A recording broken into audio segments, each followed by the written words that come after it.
stuck to that vision. And his ex-wife married a science teacher. So good for her.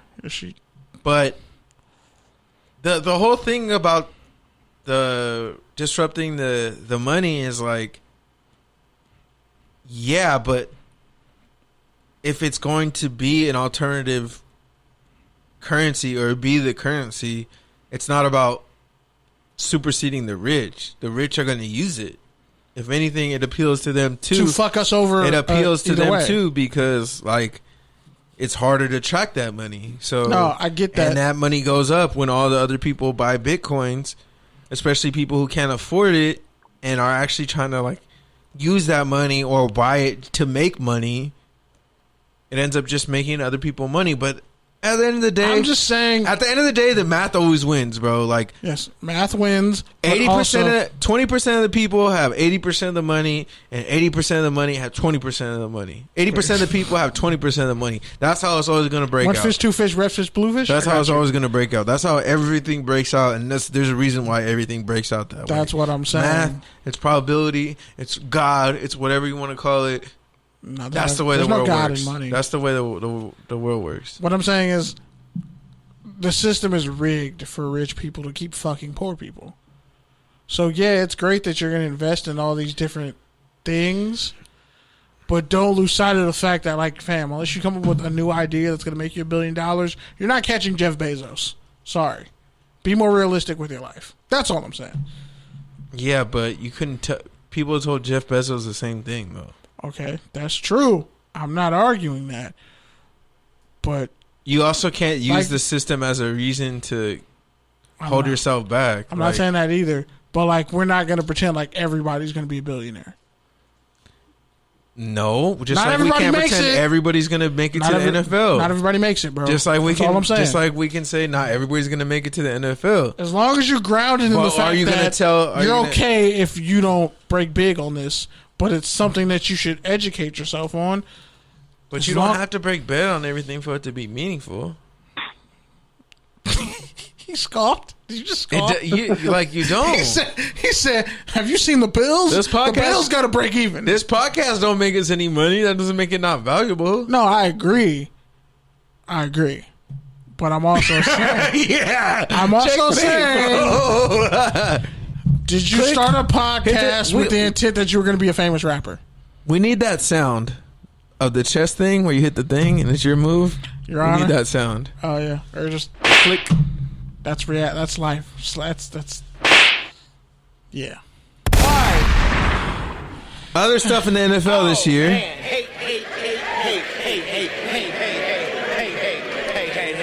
Something we're not going to hate on. The salary cap officially dropped this week. It's going to be $182 million. That's a 8% decrease from last year. First time it decreased since the lockout.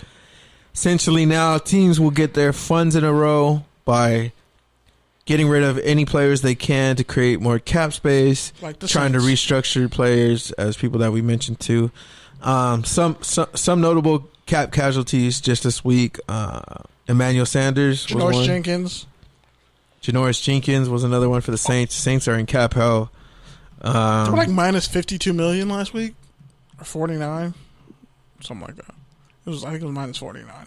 And Janoris Jenkins actually had a decent year last year. Yeah, for them.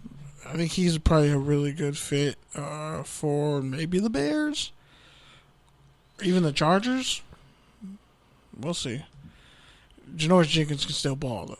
The Bills let go of E.J. Gaines, John Brown, and Quentin Jefferson. The Bears let go of Buster Skrine. Bengals let go of B.J. Finney. Browns cut Adrian Claiborne. He knew it was coming. He was like, it's part of the game. The Lions cut a corner. Whoa. Justin Coleman. They had already cut Desmond Trufant. Packers cut Christian Kirksey and Rick Wagner. Their salaries. Let's see. The Chiefs Trey Boston got cut. The Chiefs cut both their starting offensive tackles, Eric Fisher, Mitchell Schwartz. The Raiders traded Trent Brown. They cut Gabe Jackson, cut Richie Incognito. The Dolphins officially let go Kyle Van Noy after trying to trade him.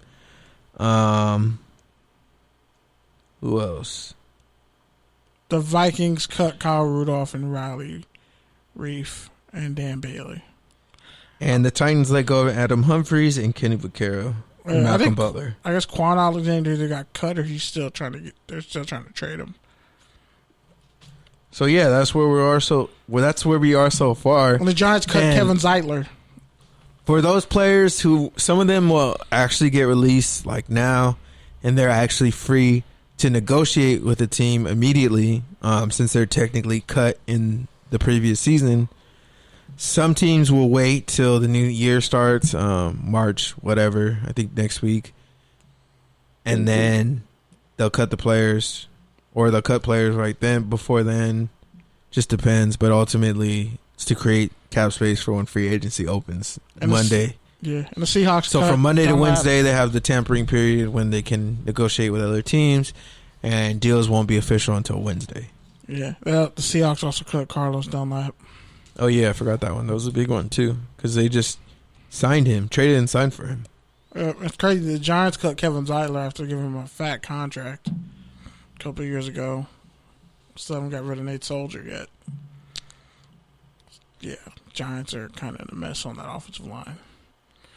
But I think there's a big free agency pool and there's not a lot of money, so it'll be interesting to see where all these players kind of land up. Some guys are gonna have to just take a pay cut.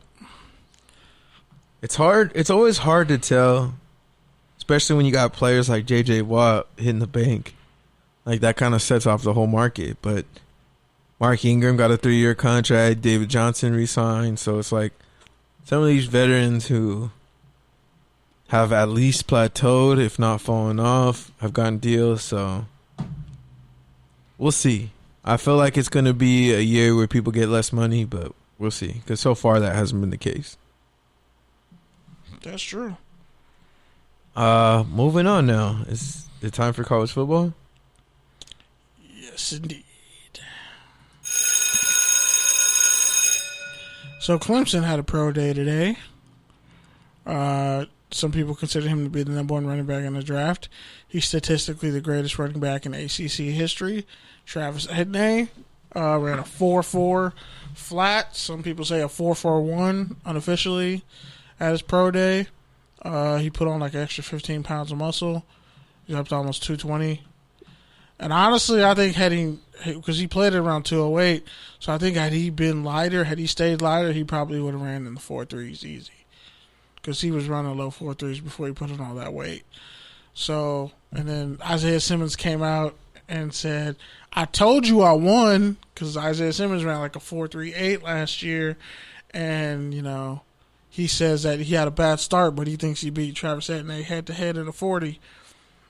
And when you run a 4.4, everybody's just saying you ran a 4.4, and your starting linebacker last year ran a 4.38. Technically, we know who's faster. But it is what it is. Amari Rogers, receiver, he had a great Senior Bowl. He ran between a 4.45 and a 4.51. Some people are saying he ran a 4.5 unofficially. Colin Powell, the receiver, who almost had 1,000 yards for Clemson, he ran a 4.53, 4.54. So he made himself some money. A big thing was a video popped up at least for Northwestern's pro day. A video popped up for Rashawn Slater. He was doing front squat workouts, and like one of the trainers for Northwestern was like slapping him and pushing him, and you just see Slater trying to push him, and he falls back into the crowd, all the Northwestern players, and somebody puts like a close up of a player's face, like shocked, like oh my god. And then he proceeds to front squat like 500 pounds 3 times with relative ease. And everybody loses their shit. So I saw that video. Like, it was hilarious. I think it was not only was it hilarious. 500 pounds. Yeah, let me just front squat 500 pounds really easy. Like, that shit. Yeah. That shit was crazy. It's ridiculous. Also, notable pro days. Texas had their pro day. I normally give Texas linemen a lot of grief because they haven't actually promoted any good ones. They haven't produced any good ones in like 10 years. There was a real long stretch where no Texas lineman got drafted. That was kind of crazy. Well, I mean, if you take out Connor Williams for the Cowboys, it was a really long stretch. But from the looks of things,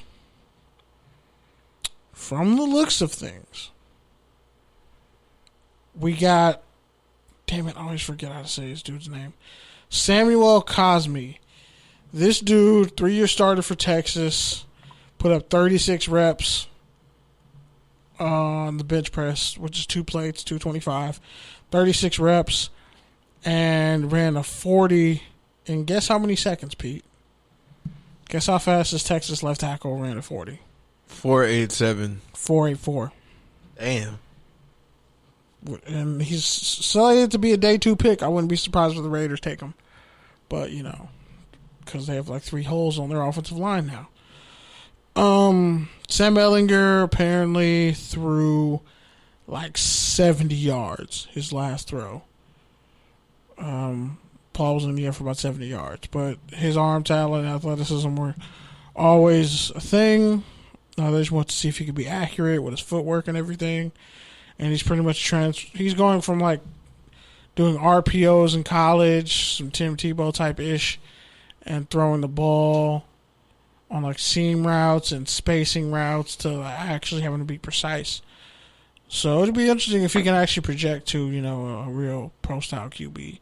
But Joseph Asai, edge rusher for Texas, he kind of had everybody going crazy because he ran a 4.63 at 256 pounds, had a 41.5-inch vertical, and had a broad jump of 10 feet and 11 inches.